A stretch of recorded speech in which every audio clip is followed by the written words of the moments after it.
আজকে তোমাদের সাথে আমি যে ডিজাইনটা শেয়ার করতে চলেছি, আমার মনে হয় না তোমরা এই ডিজাইনটা কোথাও দেখেছো, আবার অনেকে দেখেও থাকতে পারো। তো এই ডিজাইনটা একটু ইউনিক, তাই জন্য এই কথাটা বললাম। আর আমার কাছে তো এই প্রথমবার আমি দেখলাম, প্লাস এইটা বানালাম, তো তোমাদের সাথে শেয়ারও করছি। তো এখানে আমি কি বানাচ্ছি বলো তো, চকো চিপস। কারণ কেকটা ছিল চকলেট ফ্লেভারের, আমাকে আমার ক্লায়েন্ট বলেই দিয়েছিল যে এর মধ্যে যেন ভরে ভরে চকো চিপস থাকে।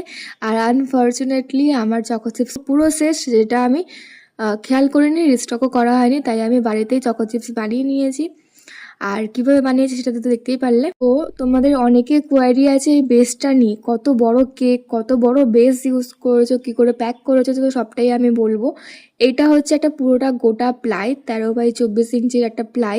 এরকম ধরনের বেসও পাওয়া যায়, যেটা তোমরা কেকের র মেটেরিয়াল সব থেকে কাস্টমাইজ করে নিতে পারো। সব দোকানে করে কি আমি বলতে পারবো না, বাট কিছু দোকানে করে। তো আমার কাছে তখন এটা অ্যাভেলেবেল ছিল না বলে আমি এটা প্লাই কেটে এরকম, মানে প্লাই কিনে এনে এটাকে মাপ করে কেটে নিয়েছি। পুরো প্লাইটা 13 ইঞ্চি বাই 24 ইঞ্চি সাইজ আছে। আর এটা টোটাল আমার 6.5 পাউন্ড কেকের অর্ডার ছিল, রেক্ট্যাঙ্গেল শেপের। তো নিচে যে বেসটা আছে সেটা পুরোটা 6 পাউন্ডের, আর উপরে একটা ছোট্ট হার্ট শেপের কেক থাকবে, যেটা হচ্ছে 1/2 পাউন্ডের ছিল। তো টোটাল 6.5 পাউন্ডের কেক ছিল। এত বড় মোল্ড তো আর দোকানে পাওয়া যায় না রেক্ট্যাঙ্গেল শেপের। তো আমি এখানে অনেকগুলো মোল্ডে বেক করে ওইগুলোকে আলাদাভাবে ফ্রিজে সেট করে নিয়ে তারপরে এখানে আমি পুরো ফাইনাল আইসিংটা করছি। আর এত বড় কেক তো ফ্রিজে রাখা যায় না, তাই কেকের বেসগুলো আমি ভালোভাবে লেয়ারিং করে সেট করে নিয়েছিলাম ফ্রিজে। তারপরে যখন কেকটা নিতে আসে তার ঠিক 1 ঘন্টা আগে আমি ডেকোরেশনটা কমপ্লিট করে রেখে দিয়েছিলাম।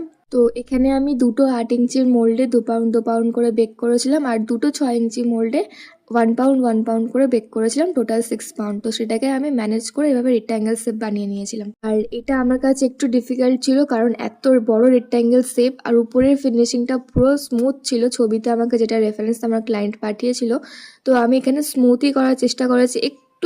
একটু এক জায়গায় দু জায়গায় একটুখানি ফিনিশিংটা হয়নি, বাট সেটা বোঝা যাচ্ছিল না। আমি চেষ্টা করেছি স্মুথ আনার, যাতে আমার হাতটাও সেট হয় আর কেকটা দেখতেও ভালো হয়। আর এখানে 195 নোজেলটা নিয়ে সাইড থেকে এরকম বর্ডার দিয়ে দিচ্ছি।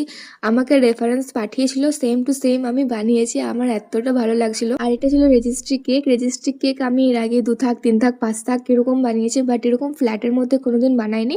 তো এটা আমার কাছে ভীষণ একটা আনন্দের ব্যাপার যে এরকম একটা রেক্ট্যাঙ্গেল শেপের কেক অর্ডার পেয়েছি। আর আমার ভীষণ ভয়ও লাগছিল, কারণ এই ধরনের কেক তো কখনো বানাইনি, কোনো এক্সপিরিয়েন্সও ছিল না আমার যে কত বড় বোর্ড লাগবে, কত বড় কেকটা বানাবো।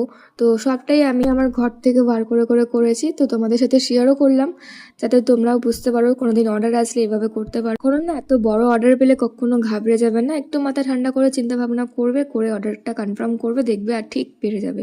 আর দুটো বক্স মিলিয়ে আমি এভাবে রেক্ট্যাঙ্গেল শেপের বক্স বানিয়ে